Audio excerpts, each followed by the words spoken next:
السلام علیکم خواتین و حضرات، S S Kazmi T V میں آپ کی خدمت میں حاضر ہوں۔ اور آج کا جو عمل ہے وہ ایک بہت ہی مشہور آیت کا عمل ہے، اور عمل اس کے تو بے شمار ہیں، لاکھوں ہیں، لیکن ان میں سے ایک ایسا عمل آج آپ کو بتانے جا رہا ہوں، آپ کی زندگی بدل کر رہ جائے گی۔ بہت سارے لوگ ہیں جو بے روزگار ہیں، ان کے پاس کاروبار نہیں ہے، اور مالی حالات ان کے بہت زیادہ خراب ہو چکے ہیں، اور ان کی خواہش ہوتی ہے کہ اللہ تعالیٰ کو غیب سے ہماری مدد فرما دیں اور ہمارے حالات ٹھیک ہو جائیں۔ آج کا عمل اسی سلسلے کی ایک کڑی ہے۔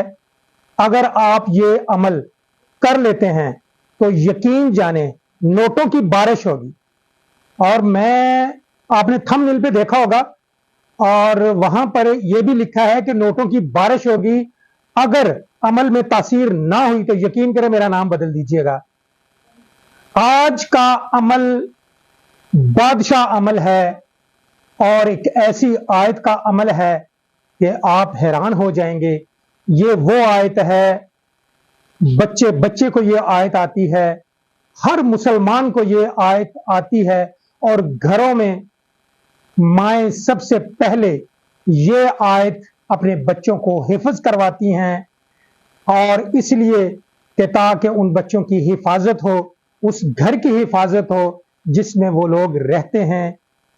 میں تھوڑا سا اس میں ایک نبی کریم صلی اللہ علیہ وسلم کے دور کا ایک واقعہ ہے کہ حضرت ابو ہریرہ کو غلے کی نگرانی پہ لگا دیا، رات کو وہ چوکیداری دیا کرتے تھے۔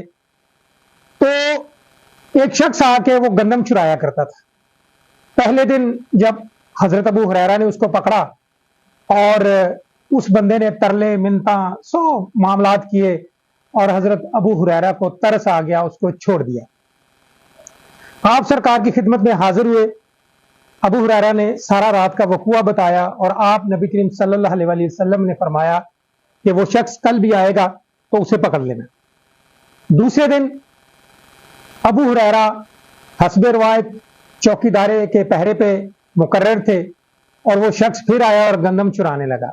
حضرت ابو ہریرہ نے اس کو پکڑ لیا۔ جیسے ہی پکڑا تو پھر اس شخص نے منت سماجت کی اور کہا کہ میرے حالات بڑے خراب ہیں، میں غریب ہوں، یہ ہے وہ ہے، تو برائے مہربانی مجھے چھوڑ دیں۔ تو حضرت ابو ہریرہ نے اس دن بھی اس کو چھوڑ دیا۔ دوسرے دن بارگاہ نبی کریم صلی اللہ علیہ وسلم میں پیش ہوئے اور کہنے لگے یا رسول اللہ، آج بھی وہ شخص آیا تھا، آپ نے کہا تھا کہ آج بھی وہ آئے گا، تو بالکل وہ آیا۔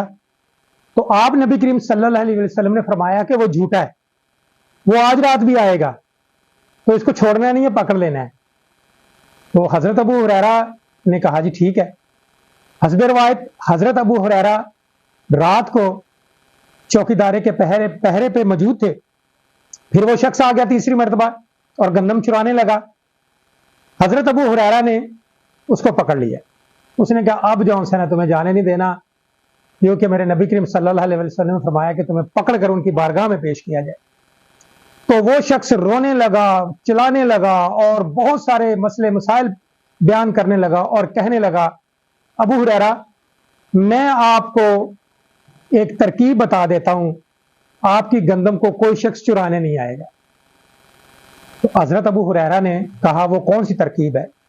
تو اس شخص نے کہا کہ جب آپ پہرے پہ مامور ہوں تو آیت الکرسی پڑھ کے اللہ سے دعا کر دیا کریں، آپ کے مال کی اللہ رب العزت حفاظت فرمائیں گے، اور مجھ جیسے جو سے وہ شخص ہیں وہ چوری کرنے نہیں آئیں گے۔ حضرت ابو ہریرہ کو ترس آ گیا اور اس کو چھوڑ دیا۔ دوسرے دن نبی کریم صلی اللہ علیہ وسلم کے بارگاہ میں پھر حاضر ہوئے حضرت ابو ہریرہ، اور کہنے لگے یا رسول اللہ، اس طرح کر کے وہ پھر آیا تھا۔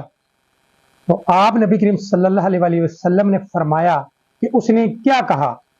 حضرت ابو ہریرہ نے کہا جی کہ مجھے وہ بتا گیا ہے کہ جب آپ پہرے پہ مامور ہوں تو آیت الکرسی پڑھ کے اللہ سے حفاظت کی دعا مانگ لیا کرو، تو تمہارا مال کبھی بھی چرایا نہیں جا سکتا۔ آپ نبی کریم صلی اللہ علیہ وسلم نے حضرت ابو ہریرہ کو فرمایا کہ وہ شخص بار بار آپ سے جھوٹ بولتا رہا اور آپ اسے چھوڑتے رہے، لیکن اس دفعہ